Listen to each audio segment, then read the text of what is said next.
kíkọ́ láìsí ọkọ́ àti àdá kò ì pẹ́ o, kò ì pẹ́ o. Iṣẹ́ àgbẹ̀ níṣẹ́ ilẹ̀ wa, ẹni kò ṣiṣẹ́ á máa jalè.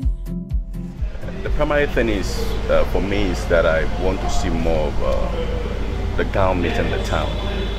I want to see more of our work in the Research Institute, responding to the need within our society.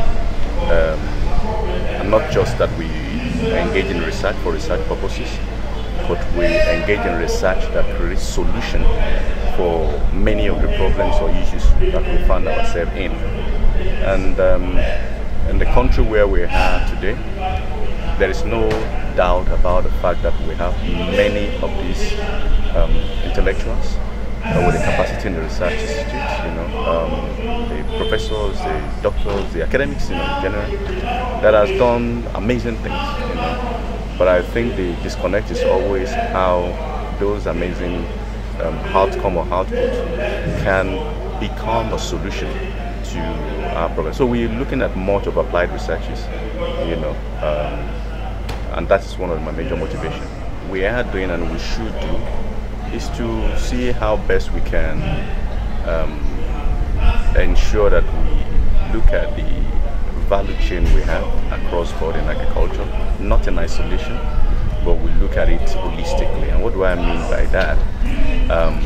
We need to look at what we are doing in agriculture from farm to fork, and look at the challenges that exist within it and the several solutions that has been we have gotten within the research institutes, and how this can apply to it now. For example, if we look at a problem of climate change as it is, we have a lot of climatologists, we have a lot of research outcome from the climate change that has been here. How much of it have we engaged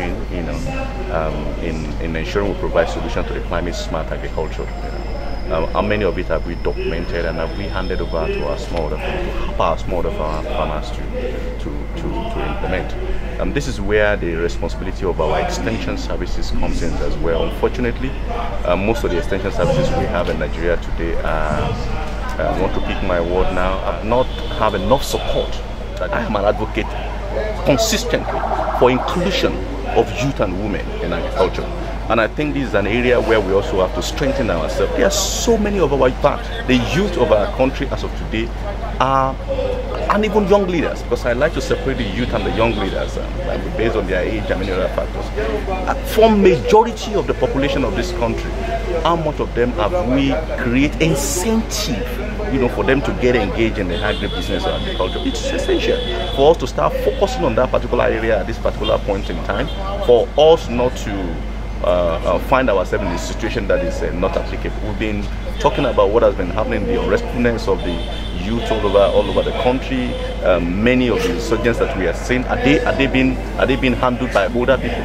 Most of the instruments that they are using are younger people. Don't we think that if they have something they are doing, they wouldn't probably be part of that? Have you heard that many of these people were doctors or lawyers or agricultural engineers that have jobs? How many of them have we seen that people that have jobs left their job to go and join rebels or whatever they are called? So for me, I think we need to be very deliberate in our actions to engage the young people and women. Very simple, very simplistic form, maybe not as simple, is to look at how we can change our orientation and mindset from just agriculture to agribusiness. We need to ensure that once you start focusing on agribusiness, you look at it in a very, very, very modern term. What I always use as an example is in Nollywood. A few years ago, Nollywood was like what we are doing in agriculture today, which is very archaic, which is most likely very subsistence in nature. But when the business and the management dimension of it came, it was sustaining itself. You can see many of the young generation being involved in the Nollywood now, both in the music industry, in the film industry, and we're not just producing within the country, we are exporting. And it's generating employment for many of the younger people, even with less government involvement. I think this is what government needs to do: create that enabling environment, provide policy for them to thrive, and ensure that you provide resources for all those young ones to be engaged, and we will start seeing something different in agriculture.